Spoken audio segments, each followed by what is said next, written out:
Greetings all from out the Ross Court.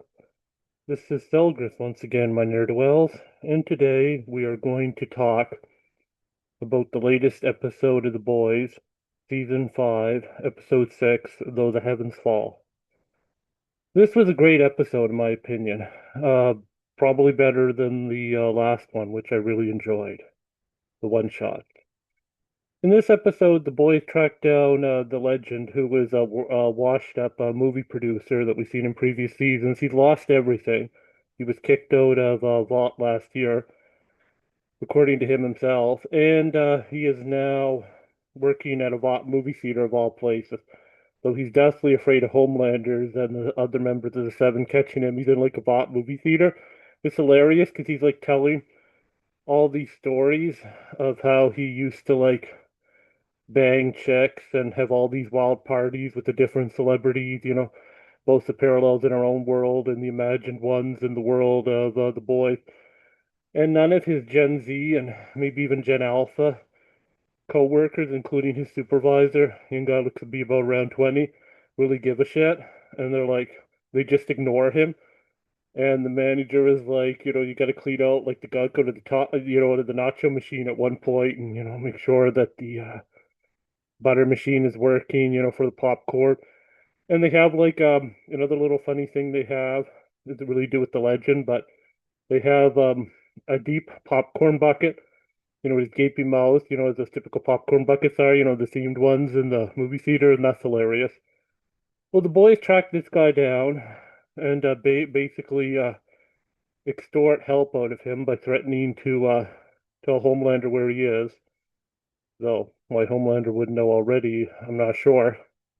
And he agrees to help them track down bomb site and the last vial or vials of V1. Um, Several things happen this episode that are pretty interesting. I'll just go with them in the order that I thought they're most interesting, not really going in chronological order here. There are major spoilers ahead. So if you haven't watched the episode, Ne'er to Wells, don't blame it on old Selgris. He's just giving his thoughts. So you've been warned, major spoilers ahead in one, two, three, four, five. Sister Sage continues on her quest to betray Homelander. She enlists the help of Ashley's not so better half there, her tumor sister in the back of her head, by knocking out um, frontal Ashley there with some chloroform, then getting the tumor to hide, what she calls in Soldier Boy and reads his mind. Sister Sage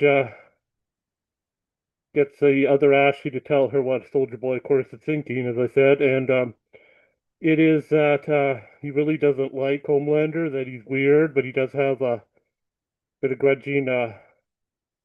Well, I guess it is that he doesn't respect him or really like him, but he does have a little bit of like. So Sister Sage wrongly assumes this means the Soldier Boy will be on her side and betray Homelander. Big mistake, as we see later on. So meanwhile, Homelander and his father slash partner Soldier Boy search for a bomb site in the V1, and a Sister Sage gives them a lead, like feeding it through the Avant analytics, and they go to bomb site's last hideout. They don't find bomb site, but they find a laptop that has a recording of Homelander's fun time in season 3 with Stormfront, where she was giving him the handy when after being blown up by Ryan and being burnt and only having like one arm and one eye and her whole body being basically destroyed, like more than 50% of it. Needless to say, Soldier Boy is not happy about this at all because he really does have some genuine affection, probably very deep for our little Nazi there, little Nazi sympathizer, or right Nazi, I should say, Stormfront. So he's pissed that Homie would like abuse her like that. Homie tries to say, oh, it's because I couldn't let her go. I kept coming to visit her to get the handies and stuff, and and I think Soldier Boy in the back of his mind is thinking, he's been fed the story about um, Stormfront killing herself, which still not 100% sure that's true, but maybe she did. They don't see they if they're going to bring her back, they really wait to the very end. Some people theorize that they're going to bring her back. I really don't. I'm 50-50. Probably 60-40 they won't at this point, if not 70-30. But like I said, getting back to it, Soldier Boy is pissed and he storms out and he says that Homelander's a freak again and berates him. And then we cut, like I say, I'm going all over the place, but I should say the next thing they found interesting was what happened with the Deep and New Noir. The Deep has to sell this, like Sister Sage, send him to sell this pipeline that they're creating a new Uber pipeline, like they're expanding or creating or something, new VOP pipeline from Alaska down to the lower 48. And the reason they're doing that is because they know that the Gulf states, being Muslims and their leaders and the sheiks and stuff are more westernized, nominally Muslims, like in our own world. But they know because the masses will be so upset, be more devout, that once Homelander declares himself God, they'll cut off all the oil from the Middle East and limit supplies and drive up prices. So they need an alternative. Thus, they're building this great big pipeline. So he has to go and sell it because a lot of the environmentalists obviously are upset, and people are like, "This is going to like be dangerous to ocean life." The Deep say, "Yeah, my fish friends don't like it either, but it's a good little soldier. He'll do whatever they tell him to." Anyhow, New Noir learns about this, and after Deep gives like a PSA saying that it's like harmless and the fish love it, he goes down by his own admission later on. He swims down and causes a rupture in the pipeline to cause an oil spill. And basically, it said that it killed like 1.2 billion fish. There's even like one grouper or something like in the scene that's like a friend of the Deep, and he like says that the Deep betrayed him, and they don't believe him that the Deep was in on this, and the Deep is really pissed. And him and New Noir later go to do their podcast, and I think the actual mic is on because I think New Noir turned it on, but the Deep didn't really notice. They like had the confrontation, and New Noir was like, "Yeah, you killed my friend," like, and was going to, he was my friend and my producer. He was going to make me famous there and get me out of this shithole, basically. You killed him last episode with that eel up his butt, and well, this is payback. And the Deep is outraged, and much like the last episode, they do a good job making the Deep seem not pathetic, to seem more like a psychopath. But like a true coward, he gets a new noir from behind, wraps one of the cables there around his neck. I believe it's for the headset. And he then triple loops it, strangles him from behind, then stabs him in the neck/throat, right under here with a knife a couple times, which was one of his own knives there, New Noir's, and basically berates him, calls him a piece of crap, says he's glad he's dead and he's killing him. Like I say, I think the audio was on, if not the video too, of the podcast. And the Deep kind of realizes that at the end 'cause he looks and he's like, he doesn't say anything, but you can tell he's like, oh shit. Anyhow, Sister Sage setting up Homelander to be betrayed, so she feeds the coordinates of the meeting that the boys are going to have after they grab the lover of Bomb Site, this Golden Geisha character. They grab her from the Vought nursing home, which is funny because we see a lot of washed up old Vought celebrities there and heroes. That's hilarious. And she feeds, like I say, Sister Sage feeds them that information, thinking that they'll help. But as I alluded to before, it backfires majorly. But before that, a couple other things I found interesting is the fact that Kamiko says that she and Annie, aka Starlight, come to talked about, the impending apocalypse for the soups with the virus, and they accepted their fate. Very nihilistic there. I feel so sorry for Kamiko and to a lesser degree Starlight because, yeah, it isn't right that they should have to die for this. And Butcher, of course, at one point, like where they're in the nursing home, where Kamiko is saying that she doesn't really want to hurt anybody because they're just old people, and Frenchie, of course, echoes those sentiments. He's like, well, they're not people. That was kind of a very dark line, one of the darkest yet for Butcher. Shows he's very far gone. I thought they're kind of trying to humanize him a little bit after what happened with Terror last episode, his bulldog, but I guess not. Like he's all gung ho for this apocalypse. And not only will it kill Soups, but except for those of V1 in their veins, apparently, we saw with Soldier Boy. But I digress for now. But there's a less than 0% chance it might mutate and kill all humans.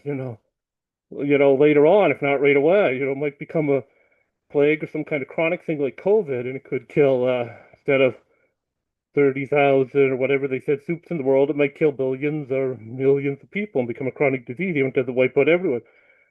So he's doing like something very wrong. And Frenchie is seeing it, and Yui is seeing it.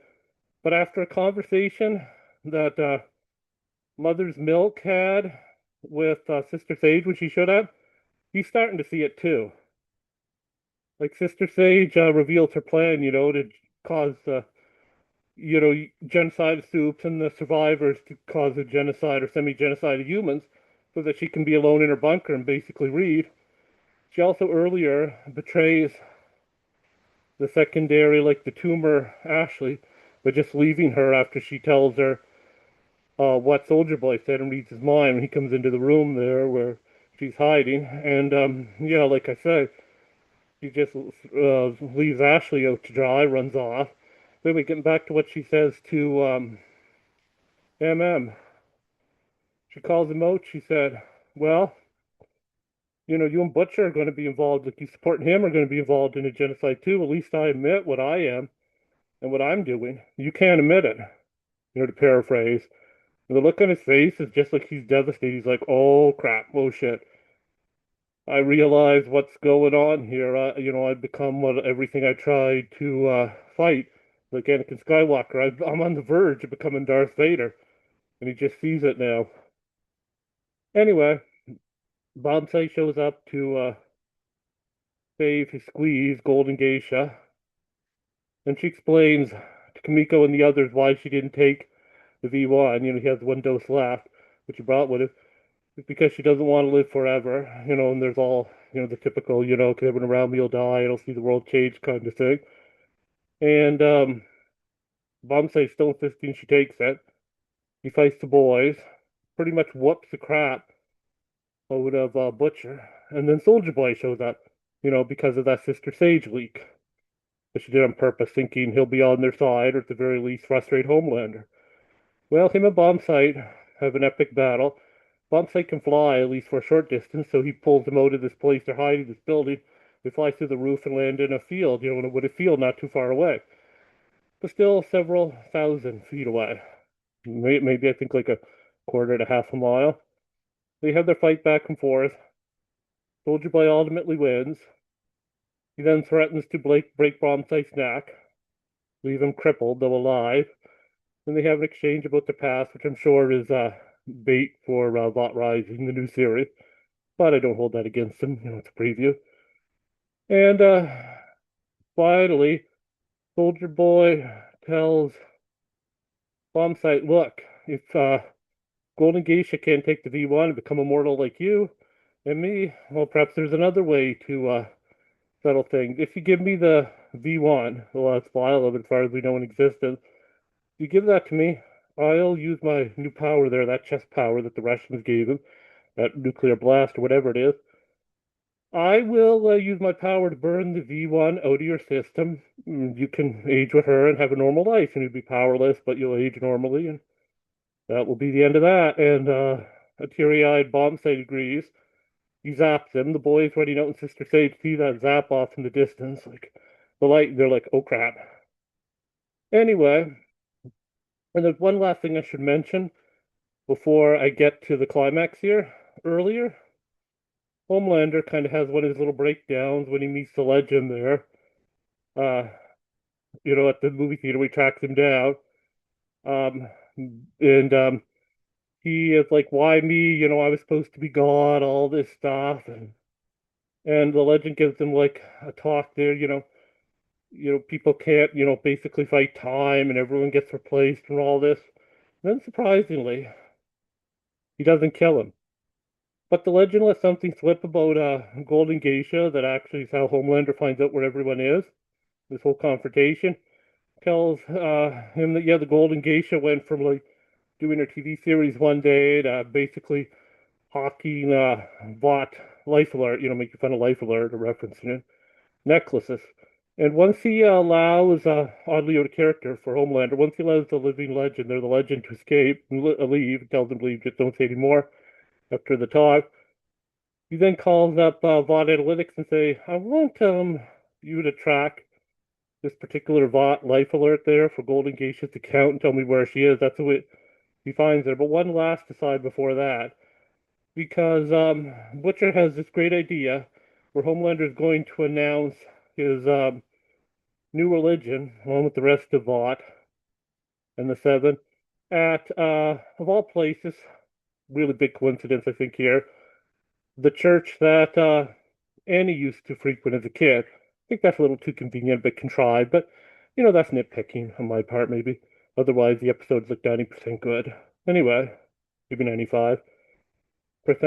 So, her and Yui go there to plant the virus, and they find Firecracker's body in storage, in cold storage, which I found odd. I mean, is she fully dead, or are they going to bring her back somehow? Can she come back? Maybe they're going to have like Homelander, faux resurrect her. I mean, though, in comes, well, Yui's planting the virus in the back. They're going to basically allow it to like spread in that area. They have it in like one of those scent booster things you see on the wall. So it's like in one of those. And it's on a timer and it's going to be released as an aerosol. So Frenchie's finally replicated enough of the virus that Zoe's dad made. But anyway, in comes where Friend the Old Father. I love this character. I wish we'd had more time on him, considering the series almost over, though, and a couple more episodes really don't. But him and Annie have an exchange, and he said something really interesting that kind of echoes something in real life that I saw on a 60 Minutes special a couple of years ago about Donald Trump.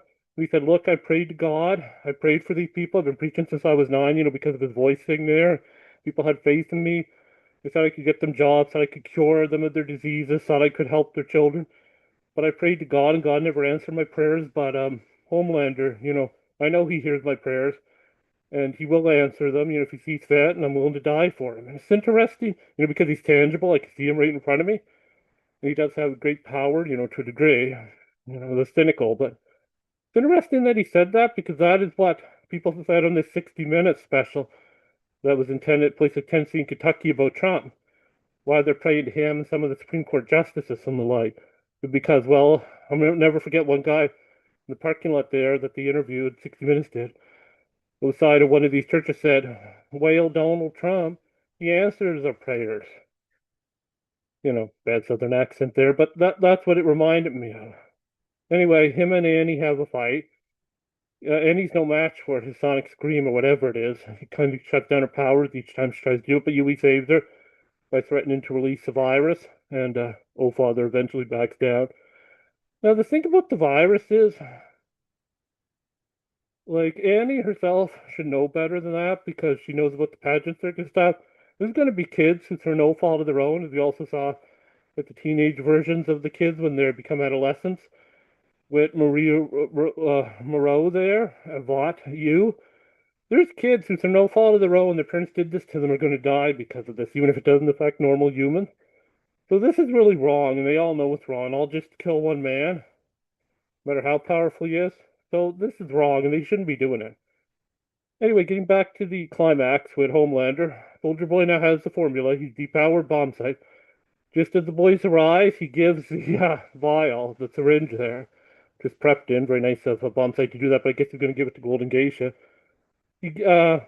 Our not so friendly neighborhood soldier boy gives it to Homelander, and he says the reason he did it because that's what Claire there, aka Stormfront the Nazi, would have wanted, because she always told him, Soldier Boy, he was the strongest soup she ever met that time, and now it's Homelander. You can see that obviously because Homelander has the flight, the laser vision, then is a bit stronger than him overall physically. So he gives it to his son there, Homelander. All the while, Sister Sage is saying, no, I didn't predict he'd do this. I predicted that he would betray Homelander. But that's also interesting because a lot of smart people, can't read emotions and, they're more operate more pure logically.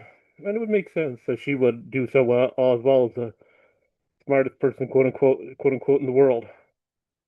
And she's kind of in panic mode, and the boys watch in horror, minus Annie and Yui, as Homelander uses his heat vision to burn a hole in his own arm and then inject the compound V in. And then he kind of stumbles a bit, and his laser vision there, the heat vision, then goes crazy as he screams and shoots it up into the sky. And that's how we end. Though the skies may fall, episode 6, season 5, the final season of The Boys. Epic, epic. Except for that one little nitpick I had, I have nothing else to nitpick about. It was a great story from beginning to end. Really showed high stakes, and they now show the point that they sabotaged that church. And unless they do something about it, like Huey and Starlight or some of the others, innocent people are going to die, and they won't be able to kill Homelander. It also makes you think, how are they going to kill Homelander? I mean, Soldier Boy could depower him, but would he do it that willingly? Maybe Moreau will show up with her blood power to pull the compound V out of his vein.